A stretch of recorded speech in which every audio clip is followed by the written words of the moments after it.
자, 오늘 삼손의 이야기를 좀 계속 이어나가겠는데요. 제목이 세 번의 거짓말입니다. 표면적으로는 삼손이 세 번에 걸쳐 거짓말을 합니다. 그런데 거짓말이 문제가 아니고 그 거짓말 속에 담아진 삼손의 진심을 만나야 됩니다. 그래서 오늘 삼손의 거짓말 속에 감추어진 정말 삼손의 들키고 싶지 않은 진심이 뭘까? 그 결과에 다다르게 되면 깜짝 놀라리만큼 내 모습이 들킨 것처럼 놀랄 겁니다.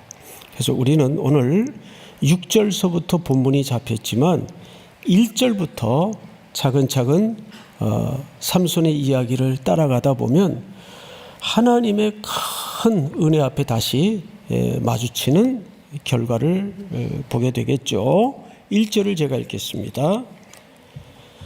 삼손이 가사에 가서, 이 가사라는 지역은 블레셋 지역인데 블레셋은 사실 5개 도시로 구성된 나라입니다. 그걸 통틀어서 블레셋이라고 하죠. 지도를 이렇게 놓고 보면 지중해 해안가 쪽에 이 민족이 자리 잡고 있습니다. 근데 주로 5개의 성으로 도시로 구성이 된 거죠. 그 중에 이 가사는 가장 심장부입니다. 큰 도시죠. 근데 성경은 이곳으로 삼손이 왜 갔는지는 설명하지 않아요. 그런데 가서 무슨 일을 했는지는 소상히 밝힙니다. 1절을 보시면 삼손이 가사에 가서 거기서 한 기생을 보고 그에게로 들어갔더니 기생을 보았다. 그러니까 끊임없이 반복되는 삼손의 안목의 정욕에 휘말리는 패턴을 여기서도 만나게 되죠. 그에게로 들어갔더니 우리 2절 한번 같이 읽읍시다. 시작. 가사 사람들에게 삼손이 왔다고 알려짐에 그들이 곧 그를 애워싸고 밤새도록 성문에 매복하고 밤새도록 조용히 하며 이르기를 새벽이 되거든 그를 죽이리라 하였더라. 자, 무슨 얘기냐 하면 앞서 큰 참패를 겪었었죠. 블레셋 사람들이.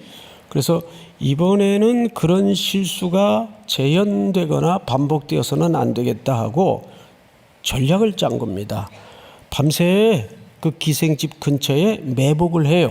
블레셋 사람들이. 삼손이 왔으니까 소문이 났겠죠. 그래서 저 녀석이 기생집에서 새벽에 힘이 다 빠져서 나올 때 치자, 그를 잡자, 이렇게 전략을 짰던 것 같아요. 두 번 다시 삼손에게 또 패하는 일이 있어서는 안 되겠다. 3절을 보시면 삼손이 밤중까지 누워 있다가 그 밤중에 일어나. 자, 삼손이 새벽에 일어났습니까? 밤중에 일어났습니까? 밤중에 일어났어요. 삼손이 머리가 좋아요. 그래서 새벽녘에 그 집을 빠져나온 것이 아니라 한밤중에 일어납니다. 깼어요. 밤중에 일어나 성 문짝들과 이 가사의 성을 얘기하겠죠. 두 문설주와 문빗장을 빼어가지고 그것을 모두 어깨에 메고, 이거 뭐 어떻게 맸는지 모르겠어요. 그러니까 어깨에 메고 어디까지 갑니까? 헤브론산. 헤브론산은 자기 사는 유다 지역이에요.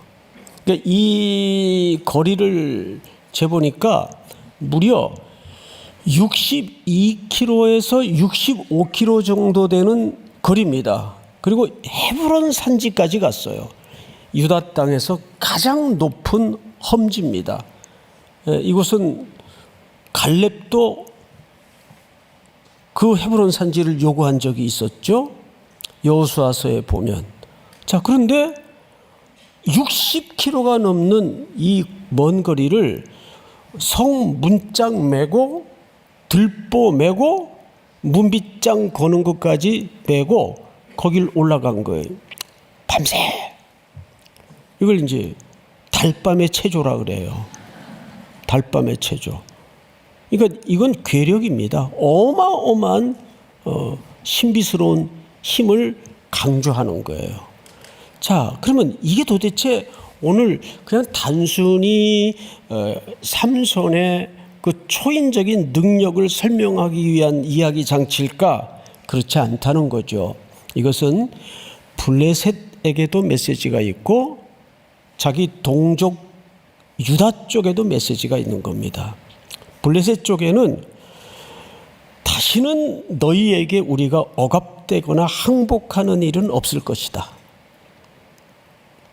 너희들이 우리나라를 지금 제압하여 통치하고 다스리고는 있지만 만만히 물러서지 않겠다라는 블레셋을 향한 초인적인 힘을 통한 경고입니다. 동시에 이 문짝들을 전리품처럼 자기 동족들이 모여 사는 헤브론 산지에다 갖다 던집니다. 무슨 뜻일까요? 너희들이 편안히 살기 위해서 3,000명씩 내게 달려들어 가지고 나를 붙잡아 블레셋에 넘기려고 했었지 않느냐? 내 힘이 너희들에게 작용이 되면 동족이 다칠까 봐 내가 스스로 결박되어 블레셋에 넘겨줄 때 불탄 삶처럼 내가 그것을 끊고 블레셋을 물리치지 않았느냐. 그러니까 너희들도 그런 어리석은 행동과 판단을 더 이상은 하지 마라. 그러니까 양쪽의 메시지를 위해서 이 이야기 장치가 있는 겁니다. 근데 어쨌든 이거는 가공할 만한 힘이에요. 엄청난 괴력입니다. 거의 힘으로만 기준하면 전지전능한 존재예요. 그런데 오늘 첫 번째 메시지입니다. 이 힘이 자기 자신에게 훗날 무서운 독소로 작용할 줄이야 몰랐죠. 그러니까 항상 사람은 힘 있을 때 오히려 더 조심해야 돼요. 잘할 수 있을 때 조심해야 돼요. 돈도 들어오고 자리도 내게 얹어지고 모든 게 내가 힘으로 할 수 있을 때 교만이 올라오기 쉽고 자기 경험이 하나님의 말씀보다 앞에 가기가 쉽습니다. 뭔 소리야? 해보니까 되던데. 위험한 거죠. 하나님의 경영은 그때그때마다 일하시는 방식이 다릅니다. 자, 그런데 4절을 이제 보십시다. 4절. 오늘 실질적인 본문이 나오는 내용인데 이 후에 삼손이 소래골짜기에 누구를 사랑하게 됩니까? 드릴라, 또 데릴라라고도 하죠. 이 드릴라라는 말은 히브리 말로 하라일라라는 어근에서 왔는데 그 의미는 밤이라는 뜻입니다. 밤의 여인이에요. 드릴라. 그런데 많이들 이제 여기서 읽다가 착시 현상을 일으킵니다. 그래서 드릴라 앞에 항상 우리가 무의식 속에 수식어 하나가 따라붙죠. 기생 드릴라. 앞에 1절서도 봤던 여인과 이 드릴라는 별개의 인물입니다. 그래서 우리 교회학교 가르치다가도 기생 드릴라가 이렇게 표현을 하곤 하죠. 일단 뒤에 돈 얘기가 나오니까 우리들도 모르게 무의식 세계 속에 드릴라는 기생이다. 아니요, 전혀 다른 존재입니다. 그걸 혼란을 일으키면 안 돼요. 우리 아이들에게 혹시 듣고 보니까 내가 잘못 얘기했구나 그러면 돌아가서 사과하세요. 아이들한테 잘못했다고, 틀린 얘기라고. 자, 어쨌든 이 드릴라를 처음으로 삼손이 진짜 사랑했던 여인이에요. 삼손의 마음을 열었던 여인입니다. 자, 그런데 이 세상에서 어떤 어떤 무기보다도 가장 강력한 무기가 사랑이라는 무기예요. 누군가를 사랑하게 되면 철저히 약자가 됩니다. 사랑하게 되면 사랑하게 되는 자가 약자가 돼요. 그래서 이 사랑의 서사가 어디로 번져가는가를 한번 볼까요? 사랑하매 블레셋 사람의 방백들이 그 여인에게로 올라가서 그에게 이르되 삼손을 꿰어서 무엇으로 말미암아 그 큰 힘이 생기는지 그리고 우리가 어떻게 하면 능히 그를 결박하여 굴복하게 할 수 있는지를 알아보라. 그리하면 우리가 각각 은 몇 개씩이에요? 1,100개씩을 주리라. 이제 드디어 사랑을 놓고 이 여인에게 거래를 제안합니다. 자, 근데 각각 준다 그랬어요. 방금 전 제가 이 블레셋은 몇 개의 도성으로 구성되어 있다고요? 5개.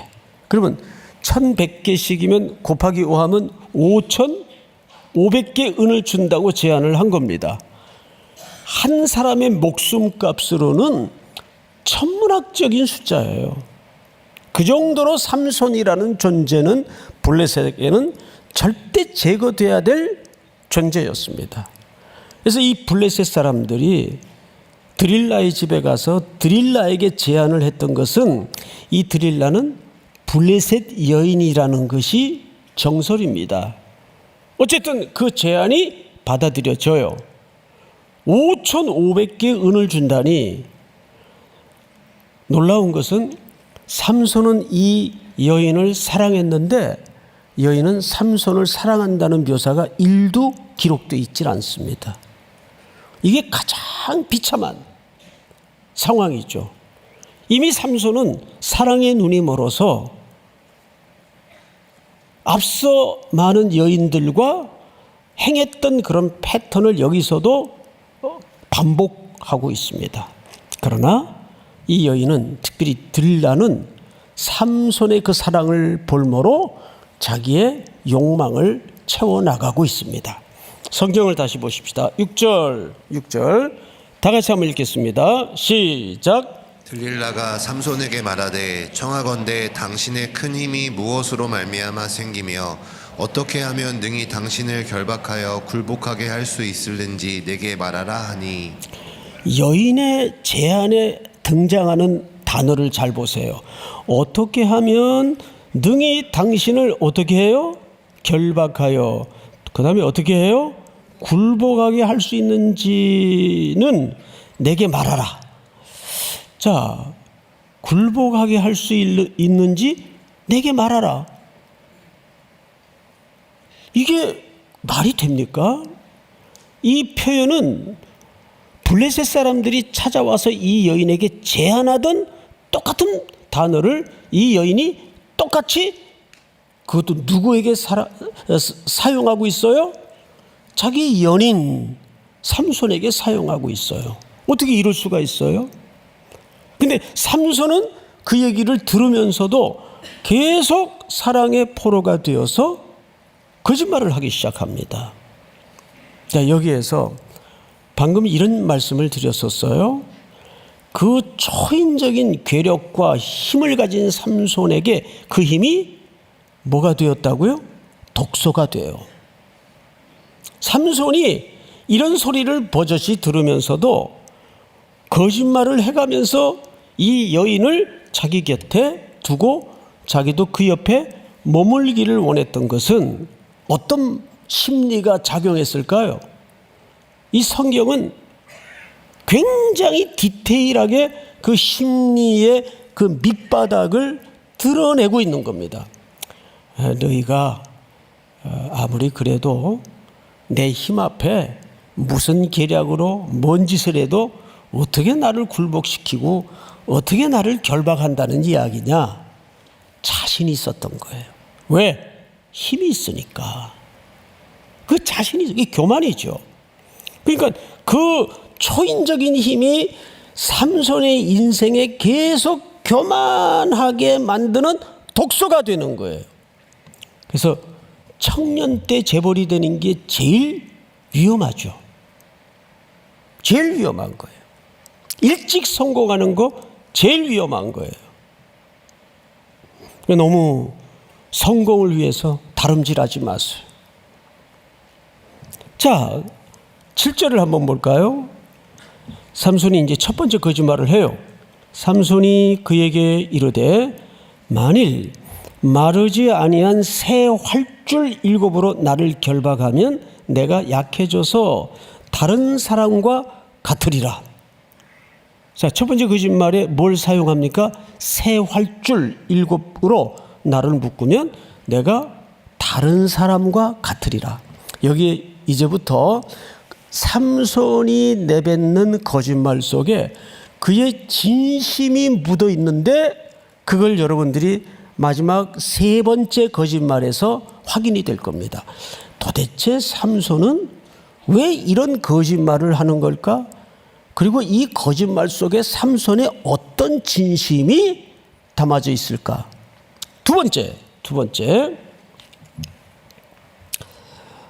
번째가 아니라 그 결과 8절 우리 한번 같이 읽읍시다. 시작. 블레셋 사람의 방백들이 그냥 새 활줄 7을 여인에게로 가져오매 그가 그것으로 삼손을 결박하고 이미 사람을 방 안에 매복시켰으므로 삼손에게 이르되 삼손이여 블레셋 사람들이 당신에게 들이닥쳤느니라 하니 삼손이 그 줄들을 끊기를 불탄 삼시를 끊음같이 하였고 그의 힘의 근원은 알아내지 못하였느니라. 그러니까 드릴라 입장에서 그리고 블레셋 사람들의 입장에서 아유 거짓말했구나. 거짓말이 들통이 난 겁니다. 이게 첫 번째 거짓말의 결과예요. 그러자 여인이 가만히 있겠어요? 9절 10절 우리 박종인 목사님 한번 읽어주세요. 들릴라가 삼손에게 이르되 보라 당신이 나를 희롱하여 내게 거짓말을 하였도다. 청하건대 무엇으로 당신을 결박할 수 있을는지 이제는 내게 말하라 하니 점점 사랑의 무기로 삼손의 숨통을 조여옵니다. 그러자 삼손이 이번에 또 거짓말을 해요. 자, 거짓말은 여러분들이 한번 읽어보시기 바랍니다. 시작. 삼손이 그에게 이르되 만일 쓰지 아니한 새 밧줄들로 나를 결박하면 내가 약해져서 다른 사람과 같으리라 하니라. 네, 이번에는 새 활줄이 아니라 새 밧줄로. 왜 트로트가 생각이 나더라고요. 밧줄로 꽁꽁 밧줄로 꽁꽁. 누가 불렀는지 모르겠는데 이번엔 새 밧줄을 동원해서 거짓말을 해요. 자, 그 거짓말의 결과 다 같이 시작. 들릴라가 새 밧줄들을 가져다가 그것들로 그를 결박하고 그에게 이르되 삼손이여 블레셋 사람이 당신에게 들이닥쳤느니라 하니 삼손이 팔 위에 줄 끊기를 실을 끄는 같이 하였고 그때에도 사람이 방 안에 매복하였더라. 네, 이번에도 거짓말임이 들통이 납니다.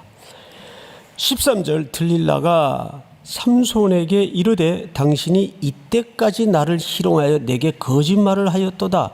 내가 무엇으로 당신을 결박할 수 있을는지 내게 말하라 하니 삼손이 그에게 이르되 그대가 만일 나의 머리털 7가닥을 배틀의 날실에 섞어 짜면 되리라 하는지라. 자, 이번에는 완전히 거짓말은 아니에요.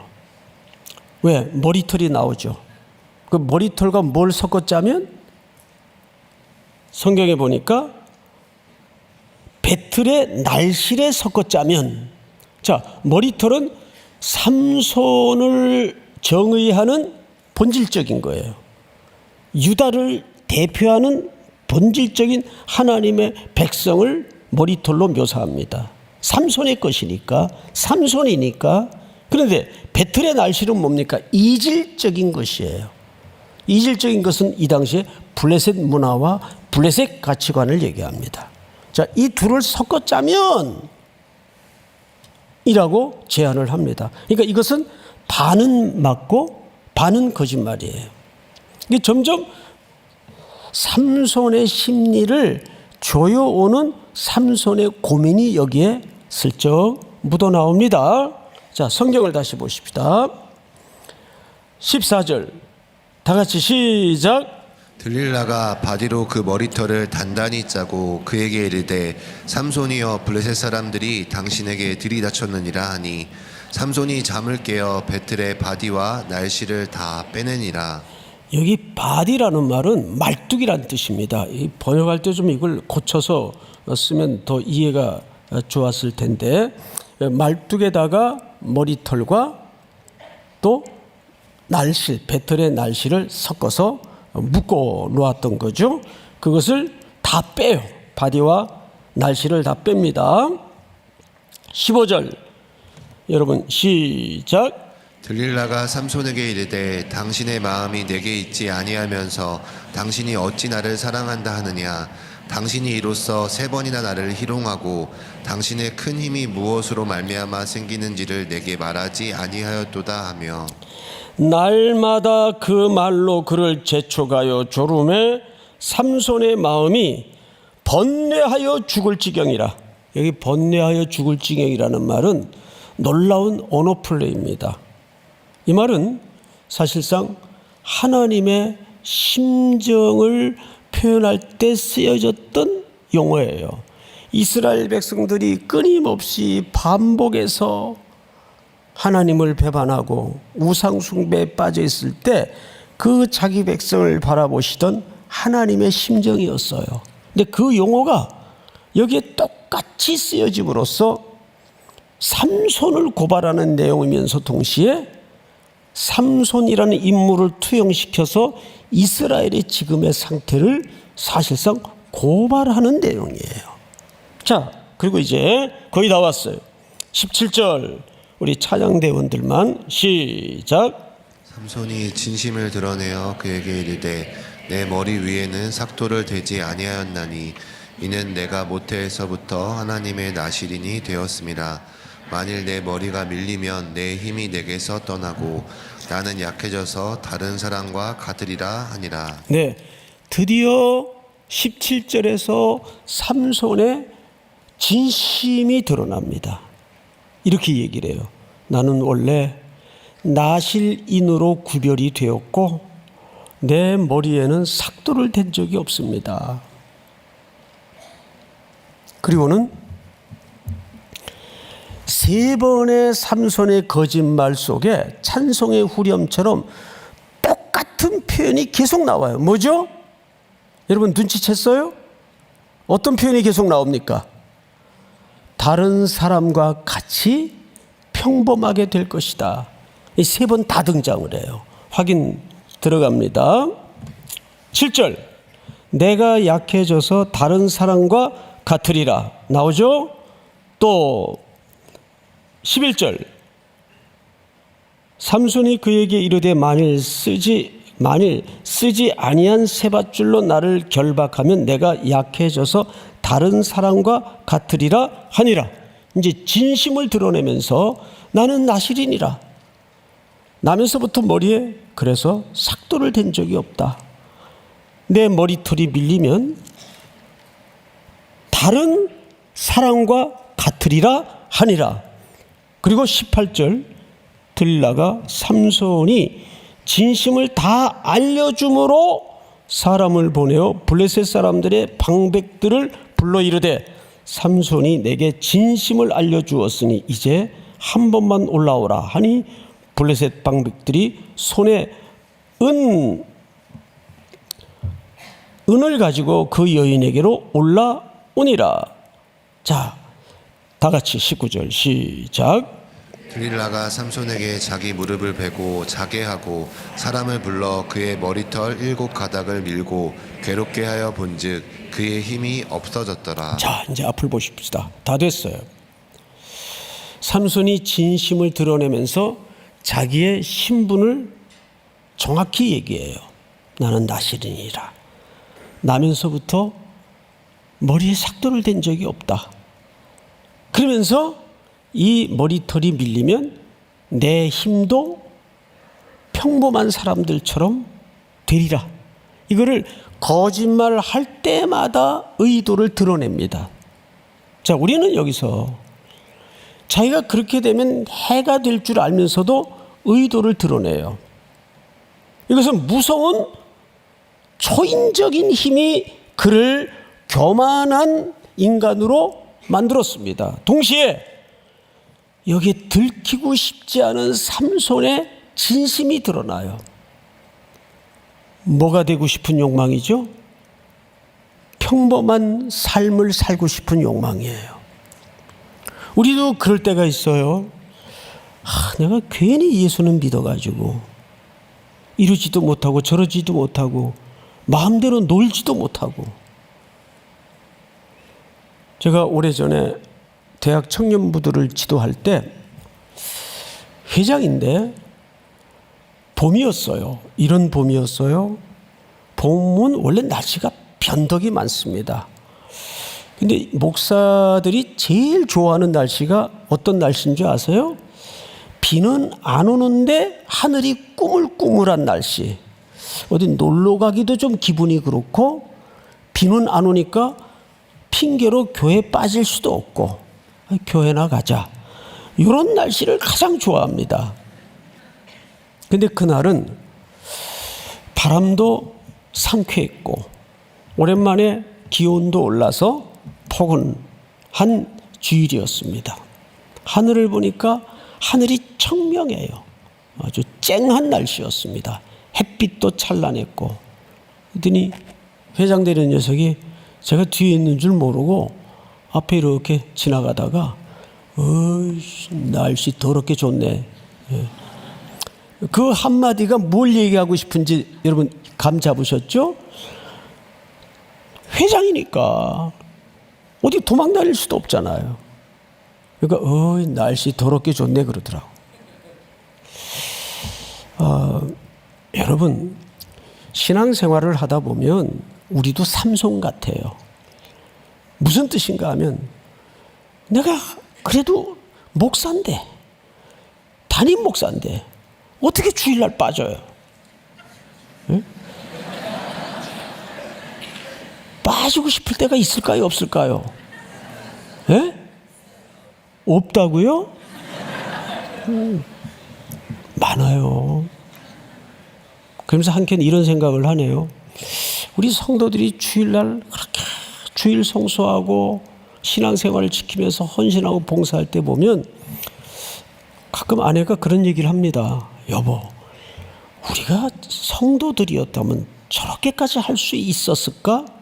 저는 1초도 망설이지 않고 네버. 여러분들은 그래도 참 수준이 있어서 그 일상을 살아내면서도 주일날 꼬박꼬박 예배드리고 또 하루 종일 한 주간도 피곤했을 텐데 교회에서 헌신하고 시간을 보내는 거 보면 정말 신기할 정도예요. 근데 저는 그렇게 해도 안 될 수준이니까 너 목사해라. 예? 이게 좀 어감을 이해하시겠습니까? 예? 여러분들이 이렇게 겉모습만 보고 속는 게 있는데 저는 정말 노는 걸 좋아해요. 노는 걸 좋아하고 또 이렇게 즐거운 운동 뭐 이런 거 참 좋아해요. 어제도 우리 목자 수련회에서 저의 일상을 살짝 공개를 했는데 목사 안 됐다면 여러분들 발꿈치도 못 따라갔을 거예요. 그래도 그냥 목사 직책을 억지로 이렇게 얹어놓으니까 그냥 사람 모양하고 주일날 이렇게 여러분들에게 설 수 있는 거지. 이마저도 아니었다면 그저 1년에 한 10번은 빠졌을 거예요. 주일날.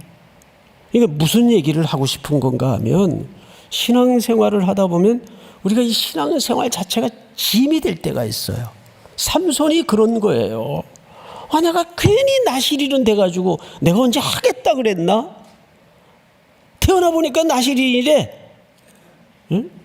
목사 자녀들도 태어나 보니까 아버지가 목사야. 우리가 자유롭지 못하죠. 목회자 자녀들도. 그래서 목회자 자녀들 가운데 탈선이 많아요. 저는 아이가 둘이지만 너 3일교회 나오고 싶지 않으면 다른 교회 가. 실제 그랬어요. 다른 데 가서 신앙생활 하라고. 얼마나 지겹겠어요. 날 때부터 아버지 설교만 들어야 되니. 응? 그것도 운명적으로 그런 거죠. 그런데 우리 주일 지키는 거 사실 쉽지 않죠. 근데 주일을 내가 지키는 줄 알았는데 훗날 돌아보면 그 주일이 나를 지켜주는 거예요. 내 인생의 짐 같아 보이는 이 신앙생활의 수많은 굳은 요소들이 나를 붙들고 나를 지탱해 주는 것이었다고요. 근데 삼손은 끊임없이 이 뇌리 속에 블레셋의 가치와 블레셋의 삶과 블레셋의 화려한 그 일상을 목마르면서 이렇게 목을 빼고 기웃거리다가 차라리 내가 나시린이 안 됐으면. 오늘 17절이 그 말입니다. 사실은 17절을 우리 한번 다시 읽어볼까요? 시작. 삼손이 진심을 드러내어 그에게 이르되 내 머리 위에는 삭도를 대지 아니하였나니 이는 내가 모태에서부터 하나님의 나시린이 되었습니다. 만일 내 머리가 밀리면 내 힘이 내게서 떠나고 나는 약해져서 다른 사람과 같으리라 하니라. 이제 삼손의 진짜 들키고 싶지 않은 속내가 뭔지 이제 이해가 되십니까, 여러분? 내가 괜히 나시린은 돼가지고, 내가 괜히 모태에서부터 모태 신앙이 돼가지고 이것도 못해 저것도 못해. 예? 힘든 거예요, 신앙생활이. 그런데 그 힘겨운 신앙생활이 긴 인생을 놓고 보면 나를 붙들어주고 견고하게 보호해주는 역할을 하더라고요. 짐 같아 보이는 그 신앙생활에 하나님께서 여러분들을 사랑하시고 보호하시는 하나님의 은혜의 장치라는 걸 기억하시고 또 한 주도 나실 인으로 뚜벅뚜벅 살아내는 순종이 있기를 주의 이름으로 축복합니다. 지금은 우리 구주 예수 그리스도의 은혜와 하나님 아버지의 크신 사랑하심과 성령님의 교통하심이 오늘 머리 숙여 경배를 드리며 주의 말씀 붙들고 또 한 주를 살아내기 위해 저문을 나서는 사랑하고 사랑하는 3일의 성도들, 해외, 국내, 멀리 출타 있는 가족들, 복중의 생명까지 영원토록 함께 있을지어다. 아멘.